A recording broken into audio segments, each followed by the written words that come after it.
What's up, friends and foes? Welcome to Let's Get Nerdy. I'm your host, Corey. As always, here with the spider to my man, the world's finest co-host, Wyatt. Tell him what we're doing today. Today, we're talking about Spider-Man Brand New Day. Perfect. There you go. Perfect. All right, so...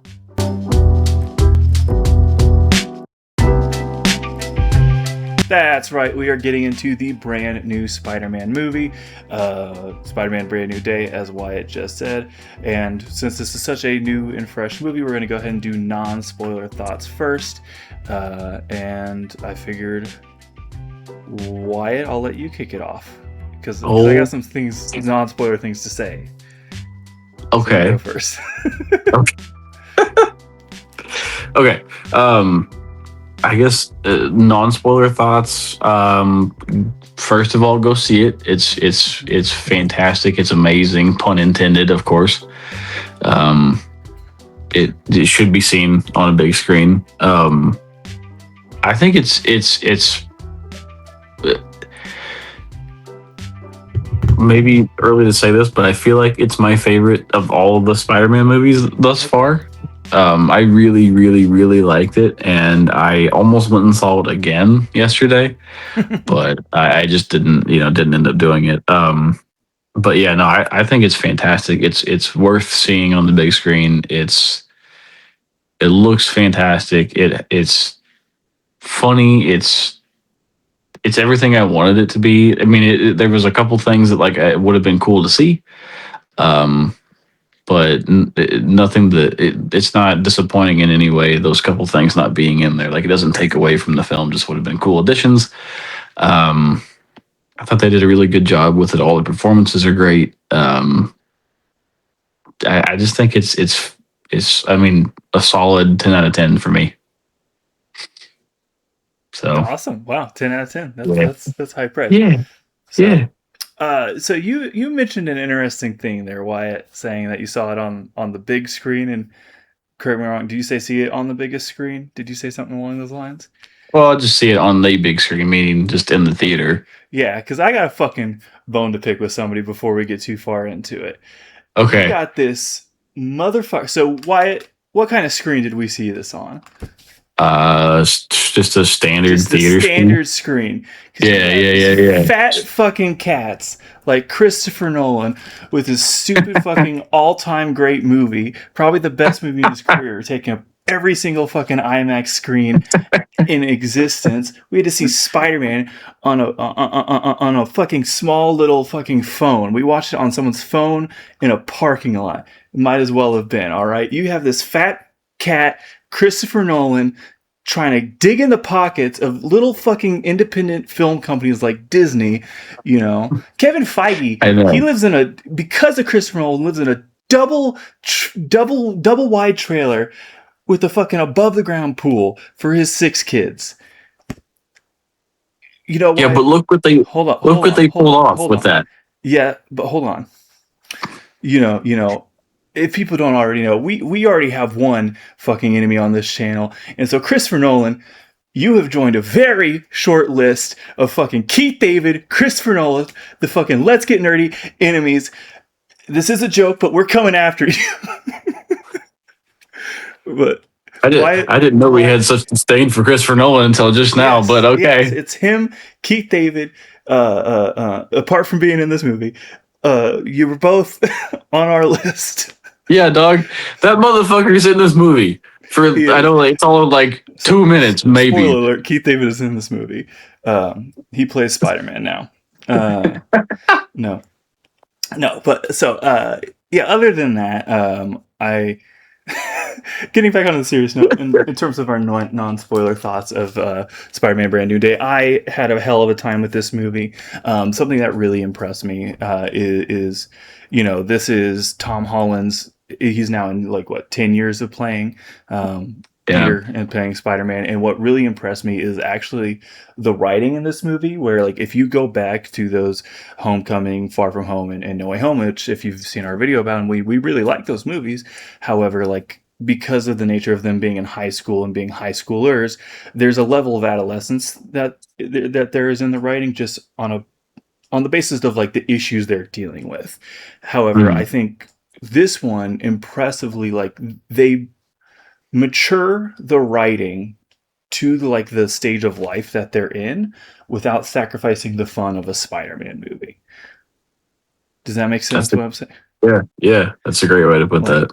because especially if you compare it to, and I don't necessarily want to put down like other movies to raise this one, but like if you compare it to the first Amazing Spider-Man movie, which tried to have more mature writing and a little bit more of a darker tone, kind of made it a more boring movie that made it harder to like stay engaged with. Whereas this movie is like it is so hard to not be engaged with it, to the point that like, and this might be like a knock on the movie. It's You're so engaged with it, and there's so much happening, and like there's so much of an emotional toll throughout this movie that you almost like. When I hit the 2 hour mark, I was like, "Oh my god, we still have 30 minutes of this fucking movie left," and it wasn't even. It was like somewhere between exhaustion and excitement. Um, but other than that, like, yeah, everybody is on top of their game. So yes, the director Destin Daniel Cretton, who also did Shang-Chi and did Wonder Man, it did a fantastic job with this. I think I really want to see what he does more going forward with the MCU, whether it's Spider-Man or not. Uh, Obviously, Tom Holland does a great performance. Zendaya does a great performance. Sadie Sink in the character that she plays does a great performance. Like I there's just so much going on with this movie that I love. Like I guess the compliment I'll pay for it is like it's a movie that we saw it yesterday at noon, and I'm like it's now 11:35 on the Sunday afterwards, and I even worked an 8 hour shift at my job, and like I'm still thinking about it, and it's like I want to live in the world of that movie, not in the way that like I want to live in a Spider-Man populated New York, but in the way that like I just want to keep talking about it and keep like I've been watching all, new Rockstar breakdowns and like all the Easter eggs and stuff like that. Like technically watch more Spider-Man videos than I did actual work today. uh, I mean, that sounds like a pretty good time though. yeah, yeah, and like it's what's funny is. Um, to compare it to like last summer, it's almost the roles have almost flipped in the way that the Supergirl, Supergirl coming out earlier this summer, is a movie that we both really liked, and that I would almost say I even loved, but like a day the next day or the 2 days afterwards, I wasn't necessarily thinking about or opining to see it again. Where I already have plans to see it actually next Friday, and I can't necessarily say that about Supergirl, but flash back to last summer, right? Superman comes out, we see it twice in one day, and that's a movie I wanted to live in that world where like I was just literally watching every David Cornsweet interview I could find, every breakdown of the movie I could find, and then a week after that, Fantastic Four comes out, and I loved it. I saw it twice in the theaters, but like I wasn't necessarily um, having the same affection towards. Yeah, Uh, yeah. I don't know why. I don't know why I feel the need to bring that up. I just thought it was kind of a interesting. No, that is a good observation. Yeah, it is. And I guess I mean, I would kind of say the same thing. Like I saw Supergirl twice, and while I love it. I think it's a fun movie. It didn't really stick with me as long as I feel like this is going to, as much as I've talked about this and like tried to talk about it in a way that doesn't give anything away to people that haven't seen it yet. Like my mom wanted to know how it was, and a couple other friends and stuff, and no one's seen it yet, so I haven't been able to talk about it. But I've been wanting to talk about it and think about it, and um, I wanted to like dig through my comics earlier, see how many covers I have that they paid homage to Oh in the yeah. movie. I know I have, I think a couple of them off the top of my head, but yeah, I'll have to dig around and see what I can find. But no, it's just it's such a good movie, and like I would love to go see it again right now, instead of go to bed after this. But well, Hold on, it's 11:37. Is it playing soon? I doubt it. I would just go see it if I could. I probably. And Wyatt and I, off camera, agreed that anything we say more is going to venture into spoiler territories. So, last little button on that. We loved it. If you love Spider-Man, you'll love it. go see it. Go Yeah. see it on the tiniest little screen that they'll fucking let you see it. And which actually kind of weird little like transitionary side note. I found out, the term they like the whole like infinity screen that they've been using as like a marketing tool Yeah. recently. Yeah. I actually found out what that means. I could be wrong about this, but the way it's explained to me is like it's nothing that they're actually doing different in the presentation, but they're actually like sending Disney, because not only is this, is this taking up so many screens. In December, you have Dune, the third Dune, taking up all the IMAX screens. So Doomsday isn't going to be put into IMAX either. So they're literally just going around to any like AMC or like any major theater chain that has like prestige formats, like the Dolby sound systems or the like Screen X's or anything like that, and just making sure those are actually like up to a certain standard. Um, so Oh, okay. yeah, and they're just for some reason marketing it that way. I don't even think you necessarily need to market that as an idea, but it's just interesting little tidbit I got. But with that, we're gonna go ahead and get into spoilers now, and give our more detailed thoughts about the plot and kind of break things down a little bit more. Why, unfortunately, there's so many things that I want to get into and discuss that I'm going to give you the burden of starting us off because I don't even Oh, know what to jump into first. oh God, why me? But No, I'm kidding. So I think a quick highlight that comes to mind for me is Scorpion. mhm. And I know that's kind of a simplistic place to start, but like again, he's one of my favorite villains, and I think has been since the cartoon and stuff, and the comics and all that, of course. But like, it was just so cool to get to see Scorpion on the big Yeah, screen, and like he got used more than I expected him to get used, mhm. and like Michael Mando is fantastic and has been fantastic, and like of course he played Voss in Far Cry 3, and Yeah. I just learned he's playing Bane in the new Batman animated trilogy that's coming out and stuff. But Oh, for the Nightfall. Yeah, yeah, yeah. yeah, yeah, yeah.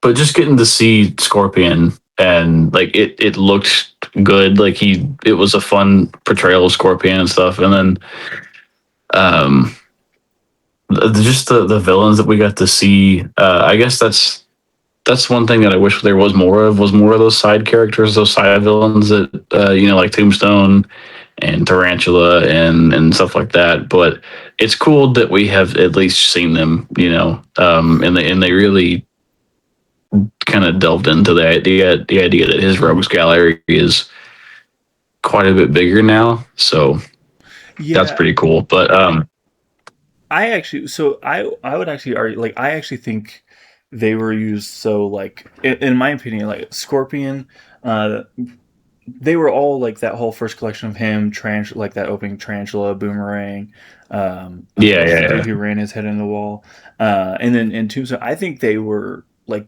used almost perfectly. The villains they chose and the way they used him was almost the perfect use of them, of like kind of making him just see like the silly Saturday morning cartoon villains who are like so disposable, which is like that's what I love about. I think they use Scorpion perfectly because I think he is like, when you talk about the tier list of Spider-Man villains, he's just that top of C list where like once you get through all the Doc Ocks, Green Goblins, and all that, he's like at the top of the like him and Shocker and stuff like that, which is yeah, um so I actually think they were used perfectly, especially in the way that like if you did give them more or like try to make them some kind of like C or D plot and everything that's going on in this movie, it almost would risk a Spider-Man 3 or Amazing Spider-Man 2 situation where like it just yeah. feels under like something else would have to be undercooked for those to be uh if anything of like no other than like what they were used for. Yeah, and I do agree with you. I think they were used perfectly, and I think if they were used more, like you said, it would have taken away from other aspects in the film that were more important. Mm-hmm. I think it's just that longing, that like I just wish we could have seen more, more Right. than anything. But for what we got, I think it was done perfectly. So um, the costume though, like Yes. Peter's costume, fantastic. Like the best. the best costume, Spider-Man costume that we've had live action Yeah. on screen by far. Oh yeah, yeah. Especially like the because they don't necessarily call it out in the movie, but like they very much talked about it in the lead up of how much this like actively this Peter used the influence of the previous two. Um, hmm there's so much of the like, how do I say this? You can just see where like the parts of Toby's and the parts of Andrew's second costume that shine in this, and it really created. Yeah. Yeah, I think probably the best on screen Spider-Man suit. Yeah. I think so, definitely. And what's funny is I was almost a little bit disappointed in the stills of it because like when they first like released the photos, or it was like the photo of him, like the video of him like walking through those hangar doors. I don't know if you remember that in the build up Yeah. to thing. I hmm almost like was like, oh man, because I was so excited at the end of No Way Home when it showed that like reflective suit that was like kind hmm of indicative of like, or like evoked the feeling of Alex Ross's like armored Spider-Man look. Yeah. Yeah. It Yeah. like evoked that, which is probably my favorite non-classic Spider-Man suit.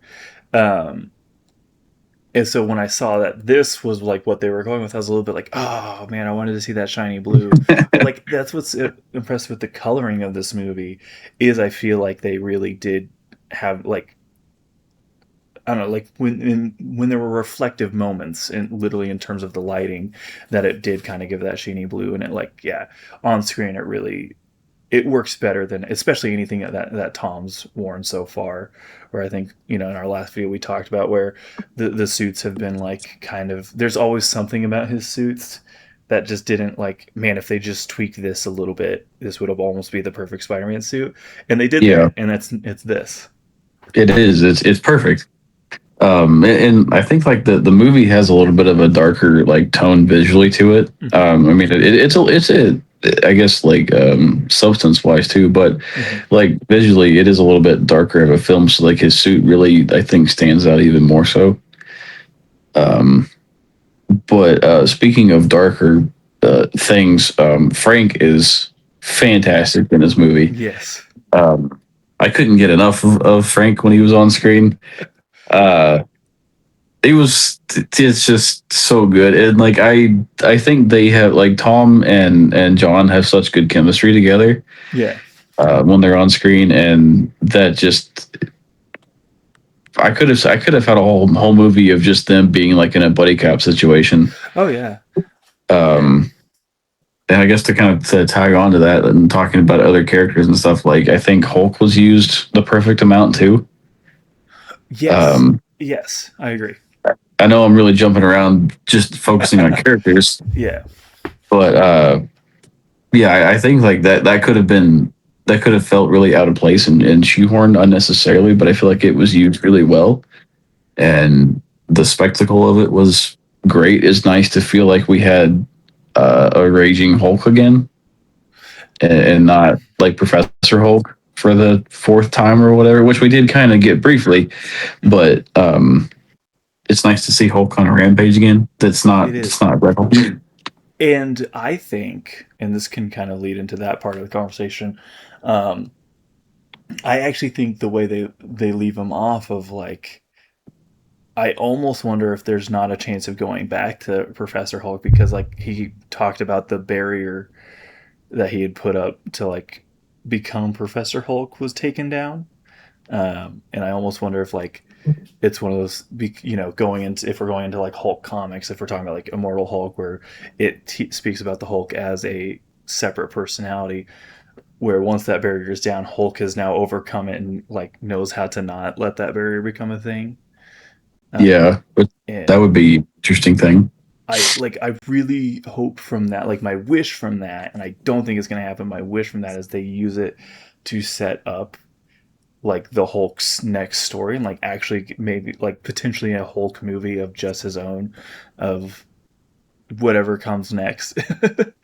Yeah, he needs some more love. Yeah. That character has kind of suffered. Not to get on a whole side tangent for Hulk here, but yeah, that would be really cool to get his own solo movie. again and give that character some new life and see where it goes. But getting back to the movie, like that Yeah, fight yeah, itself was probably the best part of the movie, if not like the best fight of the movie, especially. Um, like, you get some of yeah, the actual, like, I feel like Hulk things we haven't seen. I don't think since Incredible Hulk, where like you had the thunderclap and yeah, the thunder dude. stomp, both Yeah, like like we hadn't seen the thunderclap since Incredible Hulk outside of Red Hulk doing it in the yeah. Captain America movie, but yeah, that was so cool. And to get to see Punisher interact with Hulk and fight him in some form or fashion, which is crazy to like see the Netflix characters are that crossed over now officially. Yeah, yeah. And Well, so far only Hulk it seems like, but anyways, yeah, yeah. no, Uh only Punisher. I meant on the sorry. Punisher, yeah. Yeah, but Um that's I loved so much that scene where like Frank is giving orders to the spider, and he's like, "Wait, you're just trying not to fight the Hulk." He's like, "Yeah." Uh, but like, I guess getting back to the whole like Punisher, and in that scene in particular, like um, John Bernthal is probably potentially like one of the most like one note actors in terms of his performances, but he plays that note so fucking well, and I got such a yeah. kick out of like when it cuts to him for some doing the like weird ass grunt yell while shooting at the Hulk. I It know. just was like, weirdly enough, it felt like a dream come true, I think. But Yeah, no, I love it. I love John Bernthal. I mean, he does kind of like have the same feel to his characters and stuff, yeah, but it's so good yeah, that I'm so excited to see him every time he's on screen. But yeah, like his Punisher is one of my favorite things going right now, yeah. um, in the MCU. And speaking of the like that weird noise that he makes, like when he did that at the end of the movie when Peter was leaving the hospital and stuff too. Yeah. It's like distracting through the window. It's fantastic. Um, it kind of makes you wonder too, like what the dynamic would be between Frank, Peter, and Matt, just to see how Oh, yeah. it could play out. Like, yeah. I almost can see, especially in this iteration where, like, how do I look? Where Frank almost gives Peter a little bit more leeway in terms of his worldview than he gives like Matt, because he's like he Oh knows yeah, Matt's like an adult and understands how the world works, and he just thinks yeah, yeah, Peter's like an innocent, naive kid, which yeah, in many ways he is, like especially in this one. Um, but especially at the that end where he like admits he's like, "Hey, I've seen a lot of bravery and stuff like that." Um, yeah. you know, like kind of the father aspect of Frank coming through, in a It way it where like did. he just sees, going back to that iconic rooftop scene in season 2 of Daredevil, he just sees, Daredevil as a half measure, because Yeah, yeah, also you also have to think about the aspect of like the Daredevil is not as glamorous or as um, inspiring to like kids and stuff as Spider-Man is. And I think Frank also sees that, especially obviously in that last scene when he's posing as Spider-Man. right. Yeah, Yeah. yeah. I mean, and like I don't know. It just it feels like it gives Frank some life and some hope, Mm-hmm. Mm-hmm. which he I think needs so desperately as a character because he's in such like a dark place all the time. Yeah. So it's really cool to see him get that moment and get to see that fatherhood aspect of him come through a little bit, or big brother aspect, Yeah. however you want to look at it. Yeah. I would say like in terms of their actual dynamic, I think it definitely is more, father, no, like big brother than it is because, fatherly. Just because I don't think Peter looks at him like a mentor the way he would a father figure like a Tony or a Reed or anything Yeah, like that. Because yeah, you know, the way he's willing to argue with Frank on how to do things, especially.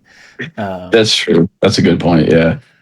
But, I mean, I guess like that kind of makes me think to like bring up like how I feel like this movie has a lot of heart. mhm. It has a lot of emotion to it, and I mean, I teared up a couple times during the movie. It has a lot to it, and which I feel like Spider-Man movies usually do have a lot of heart to them, or at least they try to. But this one really hit it well between like with the relationship aspects, and I think everyone's probably dealt with some struggles with that and can relate to that, of course, um, and then getting to see how he interacts with Sadie Sink's character Mhm. and all the emotion behind that, and which that's a whole other conversation in and of itself. Which we'll have in a Um, moment here because I got a yeah, lot to yeah, say yeah, about that. yeah. But yeah, no, I actually really, so kind of getting into like the Peter and the Spider-Man, all of it. Um, you know, or how about let's to round out the more shallow aspects of what we liked about this movie is the action. I think live in terms of live action on screen action is actually probably the best we've ever had in a Spider-Man movie. Just sort of like, Mm, you know, that the initial montage where we get all the recreated comic book covers that we just mentioned with like Tarantula and all that. Really fun stuff, really creative way to kind of catch you up on like where everybody's at in it. Um, the obviously the Hulk scene is incredible. We just mentioned like it's probably the best action scene. That the initial like car chase, the tank chase that where we see Spider-Man and Frank you know, Punisher interact for the first time is incredibly entertaining. Um it's gold, man. It's yeah. so good. The like the literally like Looney Tunes moment of Spider-Man taking the grenade launcher and webbing it, and then he just pulls out another one. Yeah, I almost would prefer to see Punisher used like that as a Looney Tunes character than the like what we got in One Last Kill. yeah. No, I would too. It's so much more fun, and like I liked One Last Kill, but this version of the Punisher, It's perfect. yeah. Um, you know, and then like do that last like prison scene when he's fighting the hand. Um, and he's like flipping around and stuff like that, and he hits the like Yeah, weird like spider tornado, the web yeah, tornado thing, which is like I don't think we've ever seen anything that to that level on the screen in terms of his like I don't know his abilities. yeah. Probably not. I mean, that's a pretty. It feels like something you would have seen in like the Insomniac games. Yeah. Oh yeah, these things look. This movie looked at the games and like for all of the choreography, especially. Yeah, Um, yeah. And I think you mentioned that like I think it was you that mentioned to it that like Tom had mentioned some inspiration from the games, like he had seen the gameplay and yep. stuff, and was like, I want to do that. Yep. And before I forget, mentioning the comic book cover and stuff, I didn't expect us to get the Punisher carrying Spider-Man cover, like from Yeah. the Yeah. the Civil War run. That was really cool. You Yeah. know, obviously a very heartfelt moment in the movie, or a very heavy moment in the movie, but that was really cool too. So, Mhm. and, like I don't know, those cover moments, they don't, they can slip by fast if you don't pay attention, you know, and Yeah. that's kind of cool. They don't harp on them too much, but they're there. Yeah. Yeah. Um, and yeah, it's almost like I feel like they almost did it to the point of like there's so many that like I missed more than I caught.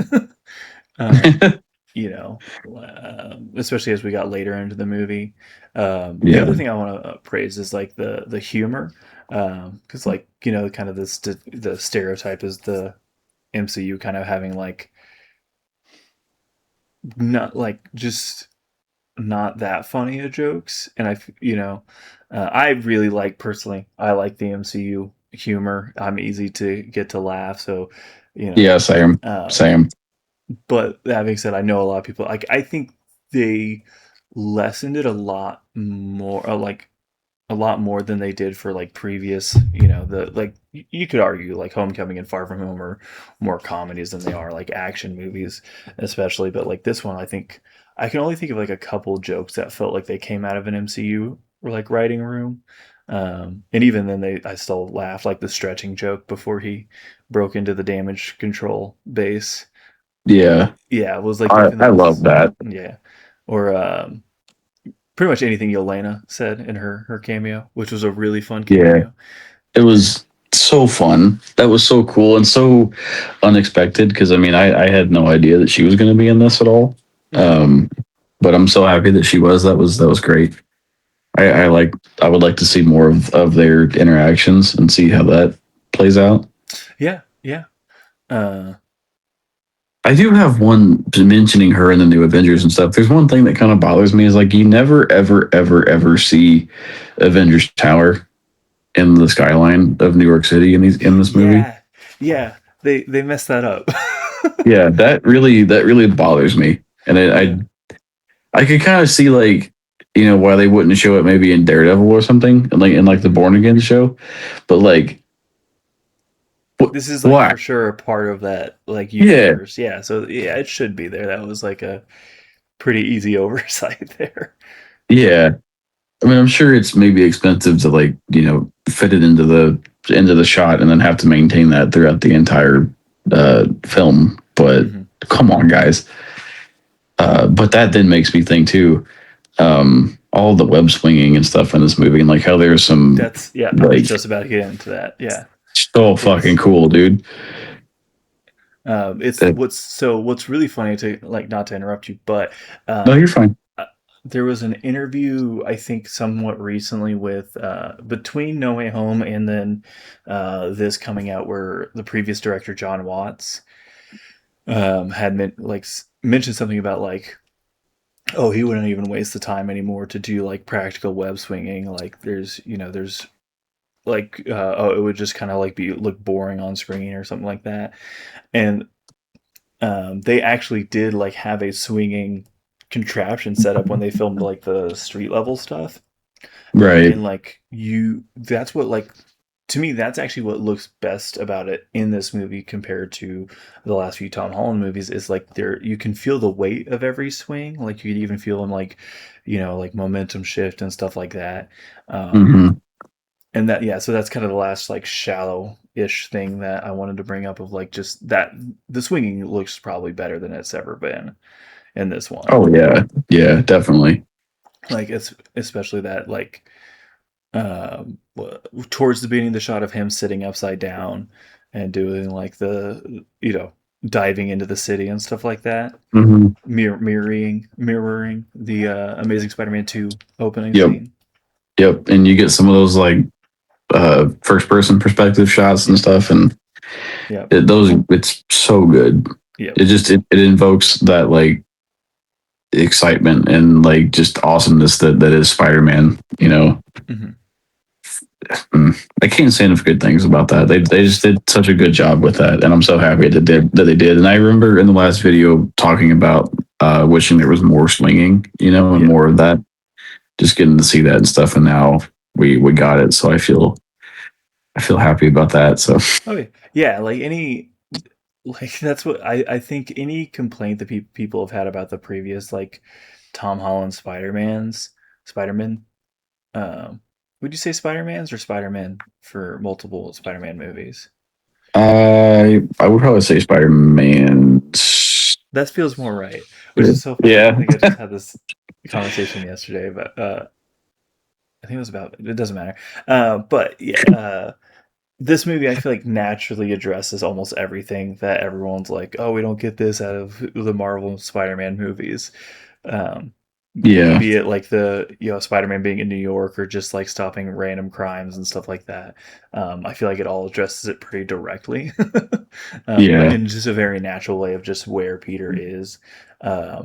So we'll use that to kind of Oh, transition into. Oh, you go first there. Why? sorry. I have one last thought before we get way far away because I thought it was pretty funny. They in the classroom, the student asked Bruce like about like why Thanos didn't just make more resources, Hmm. I just thought that was really funny that they approached that joke and even like they were like they acknowledged it, you know. I like that they acknowledged it and then just went, "It doesn't matter." Here's the Hulk impression, um, you know, of like you're thinking too much about the movie with a guy who can snap his fingers and kill the half of the universe. Yeah, yeah, yeah. That was just um, was really amusing to me. So anyway, yeah. sorry, we're on No. to the next section. It Well, sounds no. So like yeah, so. getting into like the actual like I guess the plot of it and like the where we find our characters and Peter, um that's where like I'm talking about like the writing being so much more like maturing with where the characters are at, and like it takes a darker tone but it doesn't feel like, well, okay, I don't know about darker tone but like mature tone is what I keep thinking. And like Yeah, obviously where we find Peter in a way more depressing kind of like isolating way, like almost uh what I've seen people talking about is like he's almost taking the wrong lesson from when he met Toby and Peter, who or Toby and Peter, Toby and Andrew Garfield's Peters, who were hmm like, oh yeah, it's like, dude, you're getting, you don't want to get lost into this, you don't want to like, you know, even Andrew talking about like, yeah, I stopped being Peter and I kind of just started pulling my punches and um yeah, I just thought it was really cool. I love that they decided to. I always forget the name of, they call it Brand New Day, but they're not actually adapting the Brand New Day storyline. They're going with like the metamorphosis where he like. Are you surprised they stopped at not and didn't give him like the 6 arms? Um, I will say, going into the movie, I didn't expect to see it, but as the movie progressed, I was starting to think that was going to happen, and we were going to get like a full-on man spider type thing, Yeah, which would have been cool to see, but I'm glad that they didn't do that. yeah, yeah, Um, yeah. And I actually don't think they would have done that. Like if they did it, I think it would have been more so like in a vision where Sadie Sink's character, or we'll just say Jean Grey, where Jean Grey character like evokes a vision of him that way. yeah, I think that's the only way we would have seen it. But that's a good point. That's a good way to have gotten that, and I think in that regard, that would have been pretty cool to see. yeah. Um, Um, so but one thing to kind of get into the actual like plot and characterization of Peter is I actually really, I was somebody when I saw the trailers and saw that they were already bringing back Ned and MJ, that I was a little not dreading it, but I was a little bit like disappointed that like we're already going back to them and we're already bringing them back into the fold when like the whole point is of separating from them and to protect him. I was way pleasantly surprised by how well they incorporated it and like how well they addressed everything of both of them remembering who Peter not well, both of them finding out who Peter was and finding out about the spell. um I thought it was handled incredibly well, especially like the development between him and MJ. Like going with the I think the much harder route to navigate of her just being like, yeah, dude, I still don't know you, I don't remember you, like because you get that glimpse of when JFK, Jean Grey takes over MJ, and you like, you know, that scene is so masterfully directed. That might be the best scene of the movie. That rooftop where like she is like, "Oh yeah, I do remember you," and like I going into that scene had the inkling in my mind of like, "Oh, Jean might be in there," and like, yeah, but like yeah, because you so want them to reunite and so want these characters to get back together, yeah, and Peter so wants it to be true that he like even he kind of ignores all the red flags and just goes, "Oh," and like immediately jumps back into being like, "Yeah, of course it's not her," you know. Um, yeah. No, I agree. That's a fantastically done but scene. yeah, And so sorry to because I just really didn't finish my point on that. no, no, no, you're good. I thought you were done. Sorry. Yeah, I know you're fine. I thought I was done too. But like, but my point of bringing that scene up for this is like having the flip side of it of like, yeah, she because Jean Grey at the end of it, she's like, oh yeah, there's no memory of of you in her brain. Like that's, and you kind of are like, is she saying that to fuck with him, or is she saying that because that's the real? And MJ being like, yeah, I don't remember you. Like whoever you wrote this letter to isn't who's standing in front of you. And I almost like that where, obviously jumping towards the end where it ends with like Ned, him dapping up Ned, and Ned like immediately like remembering like, oh fuck, Peter. I almost like that as the idea of like, obviously him and MJ have a connection, and obviously he felt genuine love for her. But if you also think about the timeline of things, they were only together like a few months. Yeah. Like Ned was his like, his lifetime homie of like, that's the dude he was like in the trenches with. So there's almost that more of the element of like, there's more of a spiritual connection between those two than there is MJ and Peter. Yeah. Well, I've lost my train of thought. You're right though. I mean, they handled the interactions with all three of those characters perfectly. I mean, I don't really know that it could have been done much better, and it's something that I had I think also been maybe dreading a little bit too, because it was like, okay, like you said, we're going right back to this, but then also I think it was going to be a pretty daunting task to have that relationship one be entertaining again, and because they have to rediscover each other again, but I mean two, just for it to like have weight behind it. And I think they did a really good job in both of those aspects, because like it's just those three actors have really good chemistry together on screen. Yeah. And I just really enjoyed all of that with them. I mean, from the end when they're building Legos together, to just seeing how Peter kind of tries to figure out how to navigate, what does he do, and then just seeing how it plays out, and it kind of not blows up in his face, but like it just like MJ, she finds the letter, and then it's like, oh shit, what do I do now? Yeah. They give a lot of weight to it, and I was very pleasantly surprised, entertained, and invested in their story. So yeah. Well, and I think that you talking about where they like he and Ned immediately go back to that like same dynamic, like even when Ned still doesn't remember, they immediately go back to building Legos together, and quoting like Lord of the Rings and Star Wars and shit. I think kind of furthers the point I'm making with like, there's more of that, I guess, connection there. And it's you have the aspect of like them implying in previous movies that Ned has some like natural magical abilities that may make him a little bit more resistant to the spell. So. Yeah, which I hadn't even thought about that. That is a good point too. Yeah. But I guess to talk about the elephant in the room being like Jean Grey, like, dude, I really, I know you and I talked about this yesterday after the movie. I really, really tried to avoid anything with this film in terms of like, I watched the first trailer, and then I think I had seen, a later trailer in the theater a time or two. But aside from that, I didn't see anything. I really tried to avoid interviews or stuff on just the interwebs, and I was trying to preserve the surprise of the movie for myself, and it actually worked this time. Because like I knew Sadie Sink was in this. I had heard people talk about her. I didn't really know who she was prior to this. So I had no idea who she was playing.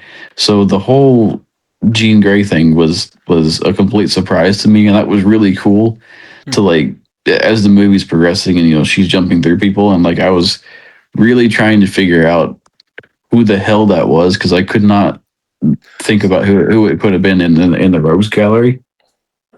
And maybe I was thinking too hard about it. Maybe there was someone that it could have been.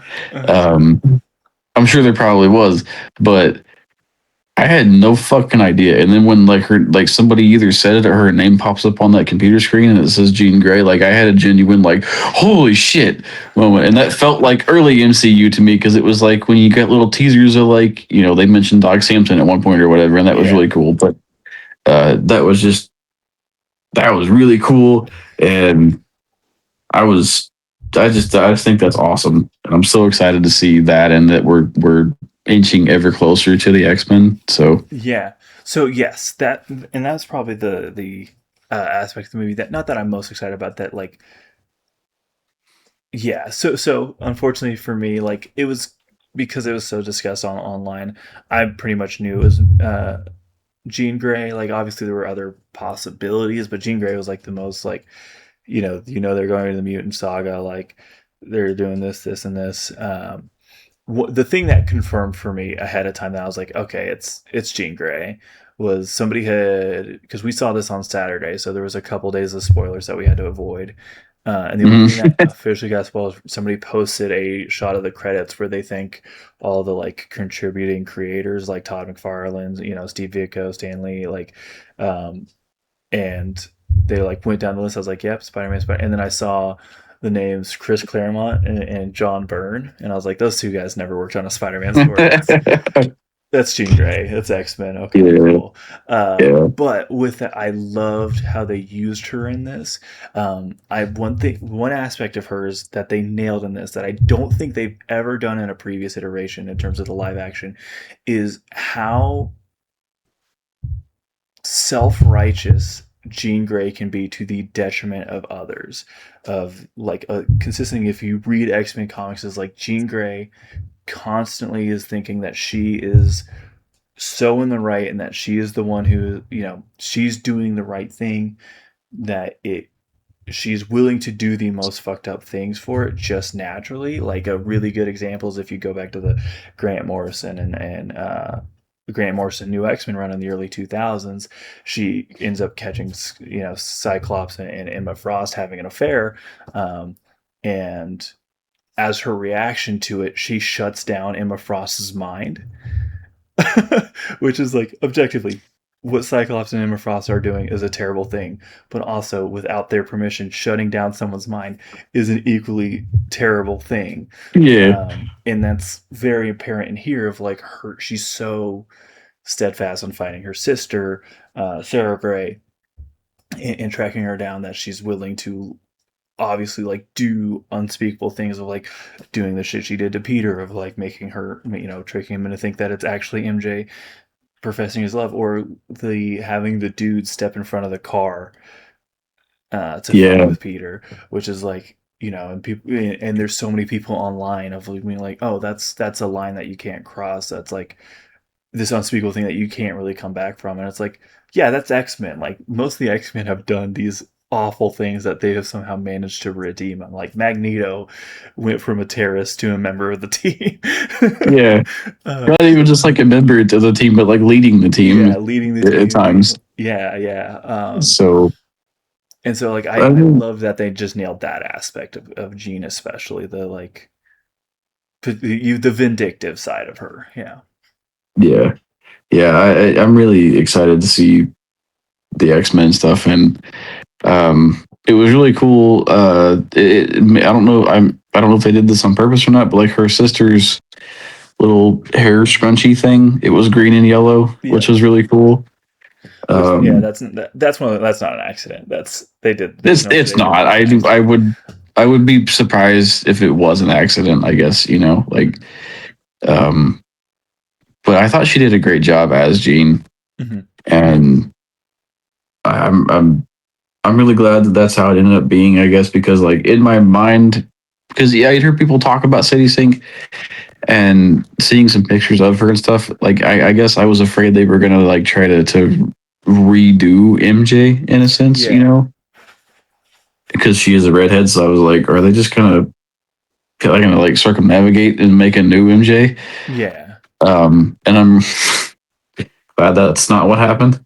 yeah, yeah. Um, but I will say, I am surprised that there wasn't like an Xavier interaction or anything anywhere in the film after the ending of it. So I or near the end of it. I mean, I think that's because they don't have one yet. They don't have an Xavier cast yet. Because I think if they do an Xavier, it's going to be a new one. It won't be Patrick Stewart. yeah, yeah. Um, Well, and I guess I don't even so much mean that like Xavier himself, but like some kind of like a someone to come get her, like Storm or whatever, or like just even like a letter or Well, I think something. the implication that I've seen online is like when she's on that bus, she's going upstate in New York. Yeah, which So makes sense. I think Yeah, that's the the like inclination of what's happening there. Uh, yeah, but yeah, what I really loved is just how many potential stories that can come out of this in terms of how she's interacted with everybody. Because like number one, talking about Spider-Man, like Spider-Man and the X-Men have always had such an interesting dynamic of like so many times like either ending up on the same side or like kind of being pitted against each other for like different reasons. Um, but like especially in this one now that like I've seen some people kind of saying that like Peter in a way because he came up with the inhibitor chip or however you like that he's the Robert, he's the Oppenheimer of the mutants coming up with like ultimately what like the Friends of Humanity, and in this case I guess damage control will use to like nullify their powers, that like yeah, Peter was the one to create that and give them that technology. yeah, It's such an interesting way to go with. And then you also now have like if they continue to use him or anything like that, you now have like with Jean and Bruce, Bruce and the Hulk, like specifically because Bruce had that handled and has had that like this thing that has plagued him for so many years. He had it like what he thought was he was done with it, and like she is single handedly ruined that from him and like taken his peace away. And so to see yeah. how that continues is going to be really interesting. It is. It's going to be very interesting, and it was really cool to see like how vastly her power jumped in the Mhm. course of the movie. And it's only going to get more intense from here, as the movies go on and stuff. So it's really cool to see like what she can do. And you're right, with Hulk, there's that opens up a whole Yeah, avenue of possibilities too. So yeah, in terms of like where his character is going to go, yeah, absolutely. And I don't yeah, know if it'll be Avengers versus X-Men or where this goes, but yeah, I don't know if they're doing that exactly. I think it's so early to say just because it's like I don't. Yeah, because we really have no other information. I guess yeah. one more aspect of that, like that I do hope see is the dude Metzger. Play I always forget his name, Yeah. but he's played by the guy who the submarine captain from Mission Impossible. Uh, Oh, the you remember him talking the guy who's like, "You're a crazy son of a bitch." yeah, yeah, Yeah, that's him. I thought he did such a good job, and I kind of hope he's like a consistent figure going forward. Um, yeah. I will say it would be kind of cool if there was just like an organization that was just good, you know? Like, Why you haven't been following uh, United States politics? yeah, no, like I want to escape from that and Yeah. that constant shitstorm. Yeah. Well, Right. hopefully there's an MCU Parks department. That's pretty solid. Um, Yeah, that but would be pretty sweet. but I guess the last thing we haven't really touched on at this point is, and it actually meant to open up the discussion with it, is probably the most disappointing aspect of this movie, and that's the post-credit scene. Oh yeah, you're right. Like You're right. 5 to 10 minutes for if you've seen it, you'll know it's the shot of the spider tracker app that Ned came up with that is supposed to report sightings of Spider-Man, and it shows him in New York, and then it zooms out, and then it shows a Spider-Man blip in space. Um, and that was it. That was the post-credit scene, Yeah, which kind it of was like really real disappointing. yeah, kind of like people wanting a potential clue for the future of the X-Men, or like if there's anything else for that. Yeah, I did see some interesting theories come out of it. Like obviously we kind of like okay, it's just Spider-Man on Battle World because they're leading into Secret Wars and Doomsday and all that. Um, yeah, a couple things I've seen pointed out that kind of lend to different theories is you'll notice the blip that initially shows up in New York doesn't go away. that it's just a new blip that shows up in space, because it specifically only reports when a Spider-Man shows up, or when there's a Spider-Man sighting, that is. Yeah. And so is it like, okay, so is it just a different Spider-Man, or is it I also thought potentially, because like there was some weird like digitizing effects as it was zooming out. I almost got Spider-Verse vibes off of it. Um, but I don't know if they Yeah. would do that. They would tease that in an MCU Spider-Man movie. But I kind of hope not, just because I feel like we kind of got a small version of that in No Way Home, like a tinky tiny version of it. With the other two Spider-Man, I just don't really. yeah. Well, I I mean don't know. I don't really. specifically for this Beyond the Spider-Verse coming out next year is what I mean when I say Spider-Verse. Is Oh, that like oh, doing the oh, oh. Spider-Verse movies? Yeah. Oh, okay. I see. I thought you meant like they were going to do their own version of Spider Verse. No, no, no. Okay, I see. I guess in that regard, that could be interesting.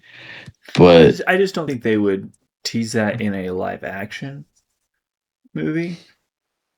yeah, I wouldn't think so. I mean, I bet it's something to do with Battle World, and probably like we talked about in the last video that there's a different Spider Man in there. Yeah. That's gonna be in there, Yeah. Like you think, which I think the rumors are Toby is what people are kind of teasing. Yeah. That. But there's also a thought people are saying maybe like it's a different version of Tom Holland. But yeah, there's a lot of cool theories coming out of it. But the actual post-credit scene, for having sat there as long as we did, just was kind of like, Yeah. all right, Yeah. it felt flat. It's pretty disappointing. Yeah, which but also I don't hate. The only thing I'm not mad about it for is that like the post-in-game Marvel movies have kind of had a pretty bad habit of over-promising with their post-credit scenes and just never really delivering on a lot of that things. is true. So there's kind of that aspect you have to consider. So Yeah. Is there any last things you want to touch on before we head out? I guess maybe just that like the Daredevil wasn't in this movie, and I had really expected him to be in this movie. Well, he's in prison, Wyatt. That's because when we walked out of the theater, I was like, "Are you a little bummed that Matt wasn't in here?" I even thought when like they looked up and they were cheering for Spider-Man, I thought they were doing like how in the comics Peter has posed as Daredevil before for like in court while Matt's being the lawyer. I thought they were going to do an inverse of that, but I was like, so I thought that's when Matt was going to show up. But yeah, I would have loved to see Matt and Daredevil in this, but like obviously he's in jail. Yeah, I mean, I'm not upset that he wasn't in it necessarily. I'm kind of surprised that he wasn't. I guess because Frank was here, but I'm okay with it. Just a observation, I guess. Well, yeah, just because that's a specific like comic book to screen friendship that like people have been wanting to see for so long, and getting so close to it as having Punisher in it. That's where you kind of get a little bit like they couldn't have figured that out, like a work release program for the Daredevil. They could have done something. Let me end this conversation with this question for you, Wyatt. Okay. You can only choose between one pair of on-screen friendships. It's either Spider-Man and Daredevil, or it is Peter and Johnny Storm. Spider-Man and Daredevil. Really? I was thinking about. I think I would actually probably right now rather see that, because I love that dynamic so much of the Human Torch and Spider-Man in the comics so much that I would love to see that on screen. Like just for the aspect of like I feel like they're one of those friendships where it's like because they're so close because they're the only two guys that have like those like that experience of because like if Peter got his powers when he was like 16, 17, Johnny got his powers when he was like 19 or 20. Like they both so got like they're the only guys that got their powers when they were like that aren't mutants that got their powers when they were like still young dudes as their brains were forming and maturing and stuff like that that they like there's that bond of them growing together as with their powers. I would just love to see that on screen. But Yeah. you know, I wouldn't be mad to see Daredevil and Spider-Man either. Yeah, yeah, I'm sticking with my answer. Okay. I want to see those two so bad. That's fair. And I really want to see those two and Frank interact, Okay. like I mentioned earlier. I need that buddy cop movie. So, So, okay. I Well, do you have anything else before we wrap up, Wyatt? I would don't touch Frank's chili. I know that. Yeah. Yeah, don't touch his chili. It's probably But other than expired that, anyway. probably. But But um, yeah, no, I think that kind of about wraps up my thoughts on the movie. One thing I do want to say, just for my own shits and giggles, um, people have got to stop talking in the movies. oh yeah, yeah, you told Because me. there was that couple next to me that would not shut up the whole film, and I looked over at him a couple times, and they kind of got real quiet, and then they would start talking really loud again, and not really loud, but like loud enough that it was annoying, you know. Yeah. So please stop talking in movies. Yeah, a lot of people in this movie were getting up and walking out for the bathroom. Like an annoying Yeah, amount. Um yeah, there was a lot. there was one guy that walked in front of us. He like he'd walked in front of us like two or three times to go pee, and on the last time that I was like, dude, this guy keeps fucking getting up. He like he like stopped and coughed, and I was like, all right. What the fuck? I didn't do anything about it because you know, but it definitely upset me. But with that, Well, Wyatt, that yeah. it's now almost like 1 a.m, so I'm gonna. Oh my god, is it Yeah, really? it's like 12:30. So we should probably wrap this up. Dog. About an hour. What the? So with that, let us know down in the comments down below what you thought about Oh. Spider-Man: Brand New Day and all the different Yeah. characters that we talk about. Yeah. You want to sign off for us, Wyatt? Yeah, hit the notification bell, like, subscribe, share, all that good stuff. Comment down below something exciting. Yeah. All right. You want to kiss the people goodnight? No. All right. All right. You have a good one. Peace.